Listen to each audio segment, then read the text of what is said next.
Welcome to Take 5, a podcast brought to you by Newleaf Training and Development. Each edition is an inspiring interview with a leader worth listening to. Enjoy! Hey, I'm Paul Butler. I'm one of the client partners at Newleaf Training and Development, and I'm so delighted to be joined today by Ann McNeil from Constructively Speaking Incorporated. She's the founder and CEO.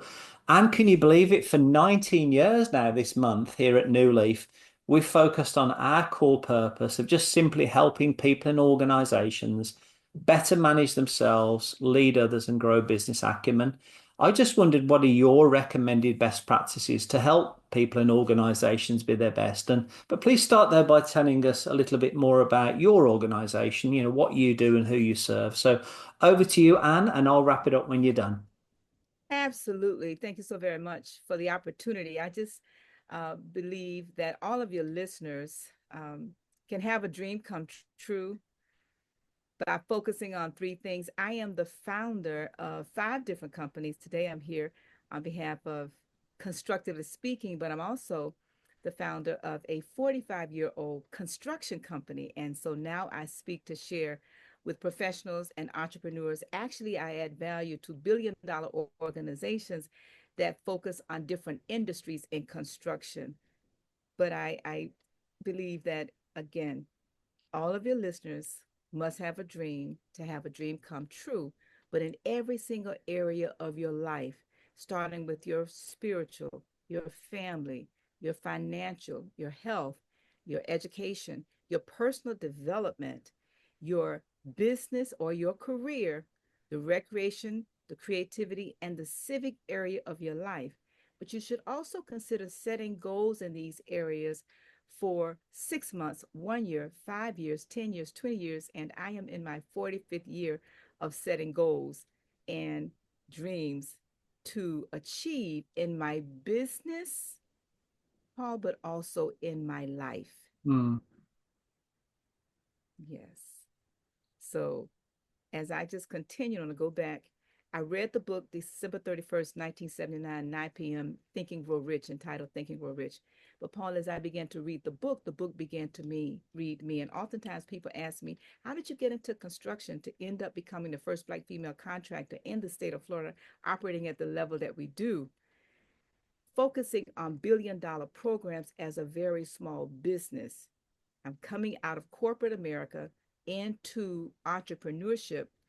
But again, I go back to when I read the book, Paul, the author asked me 4 questions, but he gave me 6 steps to riches. And this is what I encourage all professionals and also all entrepreneurs to think about. The first question he asked me, Paul, was, how much money do you want? This again is tying into your dream. The second question he asked me was about what are you going to do? What are you going to do to achieve that money? The third question was about what date? And the fourth question was, what is your plan of action? And so my 45 years has been built on those 4 questions, but they're actually 6 steps, and I can share those later. But that is my backstory, Paul, that brings me to the point to where now today, founder of 5 companies from one page of that book. And as a result of that, I wrote my own book entitled, You Must Have a Dream to Have a Dream Come True. And this is it, just published it last month. You must have a dream to have a dream come true. And Paul, as you know, I was sharing with you before the podcast started about the fact that I'm sitting on a Crystal Serenity ship.